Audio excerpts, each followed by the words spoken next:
Good morning guys. Economic sector, economy पढ़ रहे हैं अपन। तो उसमें इकोनॉमिक सेक्टर जो हमारे कौन कौन से जिससे हमारी इकोनॉमी रन करती है, तो उसके बारे में बेसिक बेसिक पढ़ेंगे और बस बेसिक पढ़ेंगे। इकोनॉमिक क्या है? पहली डेफिनेशन जो आपके सामने स्क्रीन पे, इसमें क्या लिखा हुआ है? Economic activity result in the production of good and service, while sector are the group of economic activity classify on the basis of some criteria. Simple सी बात इसमें यही बोली गई है, हमारी जो हम जो गुड और सर्विस जो हम गुड्स प्रोड्यूस करते हैं according to demand and supply, या फिर ओवर प्रोडक्शन होती है, हमारे डिपार्टमेंट कौन कौन से, मतलब किस किस तरह की प्रोडक्शन होती है, कौन कौन से हम सर्विस सेक्टर में या फिर भाई फूड प्रोडक्शन में या जो भी और इंडस्ट्रियलाइज इंडस्ट्री सेक्टर में, तो वो हमारी जो हेल्प करते हैं इकोनॉमी को रन करने के लिए, इकोनॉमिक एक्टिविटीज़ होती हैं जिनसे, तो उनको कुछ बेसिक क्राइटेरिया पे डिवाइड किया गया है। तो ये बात तो हो गई पहली वाली लाइन। दूसरी में क्या बोला गया? जो इंडियन इकोनॉमी है वो क्लासीफाई है सम बेसिक सेक्टर। वो बेसिक सेक्टर क्या है? ओनरशिप है, वर्किंग कंडीशंस क्या हैं भैया, ओनरशिप में कैसे भाई, प्राइवेट या पब्लिक या जैसे भी, और वर्किंग कंडीशंस कैसे हैं, नेचर ऑफ एक्टिविटी, हम नेचर से भी, सारा खेल तो नेचर का ही है, तो नेचर से हम कौन कौन से रिसोर्सेज यूज़ ले रहे हैं, तो वो सब बोला गया। दूसरे में क्या बोला गया? जो प्राइमरी सेक्टर है वो तो हमारा अर्ली सिविलाइजेशन से ही चला आया हुआ है। एग्रीकल्चर हो गया, फिशिंग हो गया और ट्री कटिंग हो गई, तो ये सब तो जो अर्ली सिविलाइजेशन थी वहीं से स्टार्टिंग चलता आया है, ठीक है। उसके बाद हमने डेवलप किया सेकेंडरी सेक्टर, इंडस्ट्रीज़ आई, फिर हमारा सर्विस सेक्टर आया। उसके बाद क्या बोला गया? जो सेकेंडरी सेक्टर की जो ग्रोथ है वो सबसे ज़्यादा कब हुई? जब इंडस्ट्रियलाइजेशन हुआ, इंडस्ट्रियल रिवोल्यूशन आया 19th सेंचुरी में। तो ये बात थी इसमें। उसके बाद आपको डायग्राम में दिख रहा होगा, ये एक बेसिक सा डायग्राम जो हम 9th क्लास में पढ़ते हैं, 9th-10th में। Economic sector on the basis of activity, nature, on the basis of work condition, on the basis of assets ownership, ठीक है। तो एक्टिविटी नेचर पे प्राइमरी सेक्टर है हमारा, सेकेंडरी सेक्टर है, ट्रेशरी या टेरी सेक्टर है या ट्रेशरी सेक्टर है, और क्वार्टरनरी से एक्टिविटीज़ हैं और क्वेनरी एक्टिविटीज़ हैं। ये हमारी आती हैं सब बेसिक एक्टिविटीज़ नेचर में।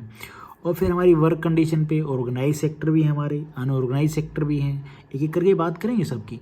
पब्लिक सेक्टर भी हैं, प्राइवेट सेक्टर भी हैं। प्राइमरी सेक्टर पे अगर हम पहले पॉइंट पे बात करें, तो प्राइमरी सेक्टर हमारा मेन, हम जो नेचर रिसोर्सेज हैं, जो नेचर से हम प्राप्त करते हैं, वो सब प्राइमरी सेक्टर में आता है। अब आप एक एक पॉइंट लगा लो, फिशिंग लगा लो, जो हम एग्रीकल्चर लगा लो, उसके बाद ऑयल लगा लो जो कच्चा तेल निकलता है, तो वो सब, माइनिंग लगा लो जो कोयला हो गया, या जो पत्थर होते हैं हम यूज़ करते हैं घर बनाने के लिए पहाड़ों से, तो वो पत्थर लगा लो, फोस्ट्री लगा लो, डेयरी फार्मिंग, मिल्क जो भैंसों से या फैलो जो भी एनिमल हस्बेंड्री, तो वो सब हमारा प्राइमरी सेक्टर में आता है। उसके बाद ये थ्योरी है, आप थ्योरी आराम से पढ़ सकते हैं, कोई प्रॉब्लम नहीं है, ठीक है। अच्छा, जो प्राइमरी सेक्टर है उसमें क्या है कि जो प्राइमरी सेक्टर में जो लोग काम करते हैं, जो भी हम प्राइमरी सेक्टर में जो काम, लेबर लगी हुई है, जो भी काम कर रहे हैं, तो उन लोगों को, जो वर्कर्स हैं, उनको हम बोलते हैं, या बुक्स में बोला गया, डिफाइन किया गया, रेड कॉलर वर्कर्स। फिर हम आते हैं सेकेंडरी सेक्टर पे। सेकेंडरी सेक्टर क्या है? सिंपल सी बात है, ये थ्योरी आप आराम से, ये होती है मेंस में लिखने के लिए, बट आप आराम से पढ़ लें ताकि। सेकेंडरी सेक्टर में सारा खेल है इंडस्ट्रियल प्रोडक्शन, कॉटन फैब्रिक, सारा इंडस्ट्रियल जो है डिपार्टमेंट, जो हम सेकंड बेस पे जो रॉ मटेरियल से, नेचुरल रिसोर्सेज जो प्राइमरी सेक्टर से हमें प्राप्त होता है, उससे हम कुछ और चेंज करके या कच्ची चीज़ों को पका के या जो भी हम नया प्रोडक्शन करते हैं, वो हमारा सेकेंडरी सेक्टर में आता है। शुगर केन हो गया, कॉटन फैब्रिक, या जो कच्चा तेल होता है उसको फिर हम ऑयल रिफाइनरी भी जो हम यूज़ करते हैं, तो वो सब सेकेंडरी सेक्टर में आता है। उसके बाद हम बात करें जो सेकेंडरी सेक्टर में जो लोग काम करते हैं, जो इंगेज होते हैं तो उनको ब्लू कॉलर वर्कर बोला जाता है। और क्या है ना, जो since the sector is associated with different kind of industry it is also called industrial sector. ये बात ठीक है। अच्छा, कौन कौन से जो मैन्युफैक्चरिंग सेक्टर हैं जो सेकेंडरी सेक्टर में बेसिक जो हमारे आते हैं, फॉर एग्जांपल अगर हम सिंपल मैन्युफैक्चरिंग सेक्टर की बात करें तो स्मॉल वर्कशॉप प्रोड्यूसिंग पोर्ट्स और artisan production, mill producing textile, factory producing steel, chemical, plastic, रबड़, ये सब हमारे सेकेंडरी सेक्टर में आते हैं। उसके बाद अगर हम जो 8 कोर हमारे मेन कोर सेक्टर की बात करें जो हमारी इंडस्ट्री में हैं, तो इकोनॉमी में है, तो वो हमारे कौन से हैं? तो भैया electricity, steel, refinery products, crude oil हो गया, कोल, सीमेंट, नेचुरल गैस, फर्टिलाइज़र। तो ये हमारे 8 कोर इंडस्ट्रीज़ सेक्टर हैं, ठीक है। टर्शरी सेक्टर को हम सर्विस सेक्टर भी बोलते हैं। इस सेक्टर का काम है sector activity help in development of primary and secondary sector, मतलब जो प्राइमरी सेक्टर और सेकेंडरी सेक्टर की हेल्प करते हैं चलाने में, भैया प्लानिंग करने में या उसको मैनेज करने में, कैलकुलेशंस करने में, सर्विस देने में किसी भी डिपार्टमेंट, तो वो सब हमारा टर्शरी सेक्टर में आता है। तो कैसे मेन बेसिक चीज़ें, क्या मेन बेसिक में हम क्या बोलेंगे? The sector do not produce a good but they are an aid और सपोर्ट ऑफ द प्रोडक्शन। तो ये सपोर्ट करते हैं प्रोडक्शन को, जो फैक्ट्री इंडस्ट्रीज़ होगी या प्राइमरी सेक्टर की उसको। Good transport bye truck. अच्छा, तो कैसी टर्शरी सेक्टर में हम एग्जांपल के तौर पे लें तो ट्रांसपोर्टेशन सिस्टम हो गया, ट्रक्स, ट्रेन, बैंकिंग, इंश्योरेंस हो गया, और भाई किसी की कंपनी ना डूबे, फाइनेंस हो गया, आप नया सेटअप लगा रहे हैं तो उसके लिए। तो ये सब हमारा टर्शरी सेक्टर में आता है।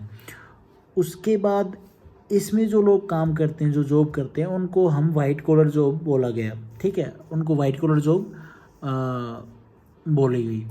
उसके बाद अगर हम इसी में देखें टर्शरी सेक्टर में ही, तो जो लोग काम करते हैं, जो आपने देखा हुआ जो अमीर घरों में जो बच्चे होते हैं छोटे, तो उनको उनकी देखभाल के लिए जो बाहर से या मतलब कोई रखते हैं काम वाली या जो भी होती है, जैसे बेबी सीटर जिसको बोला जाता है, तो वो सब उन लोगों को बेबी सीटर हो गया, डे का केयर वर्कर हो गए, या नर्सेज हो गई, फ्लोरिस्ट हो गए, तो ये सब इनको बोला गया पिंक कॉलर वर्कर।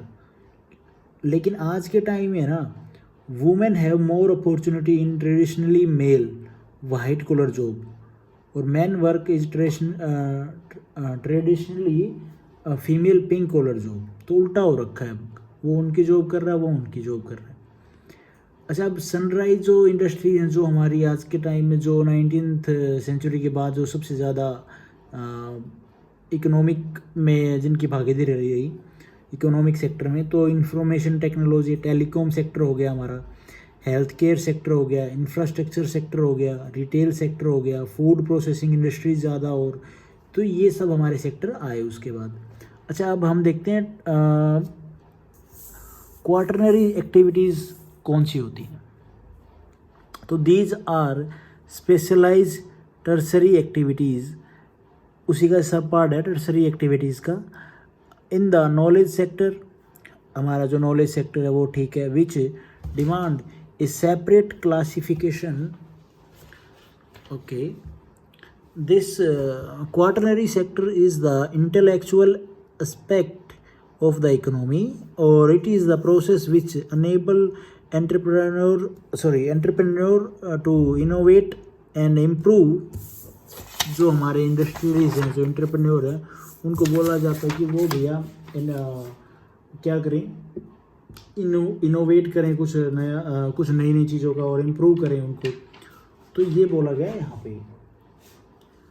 अब हम अगर इसको देखें और थोड़ा आगे, क्वालिटी सेक्टर को थोड़ा इम्प्रूव करें, इनोवेट करें, सर्विस ऑफर्ड इन इकोनॉमी, तो ये सब बात बोली गई। तो हमारे जो क्वार्टरनरी सेक्टर में कौन कौन सी चीज़ें आती हैं? क्लासरूम हो गए, university, schools, elementary office building, elementary schools ये वगैरह, हॉस्पिटल हो गया, डॉक्टर ऑफिस, थिएटर, अकाउंटिंग या brokerage frame of all belong the category of service. तो ये सब हमारे क्वार्टरनरी एक्टिविटीज़ में आते हैं, ठीक है।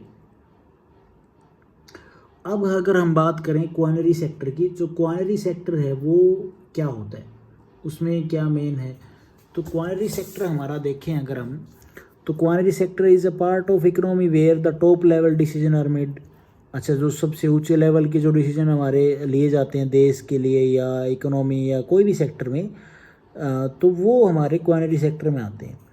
अब फॉर एग्जांपल ये थ्योरी आप आराम से पढ़ सकते हैं, इंडस्ट्रियल या commerce also the education sector. अच्छा ठीक है, तो जैसे हमारे गवर्नमेंट हो गई, बड़े बड़े डिसीजन लेते हैं, टॉप ब्यूरोक्रेट्स हो गए, तो ये सब हमारे, और जो लॉ बनते हैं हमारे लेजिस्लेशन में, वो सब तो हमारे वो सब टॉप लेवल डिसीजन में आते हैं, ठीक है। तो ये था क्वार्टरनरी सेक्टर। उसके बाद ये है कि on the basis of work condition, organise sector हो गया, अनऑर्गेनाइज सेक्टर। ऑर्गेनाइज सेक्टर में अगर हम बात करें तो कौन सा है ऑर्गेनाइज सेक्टर।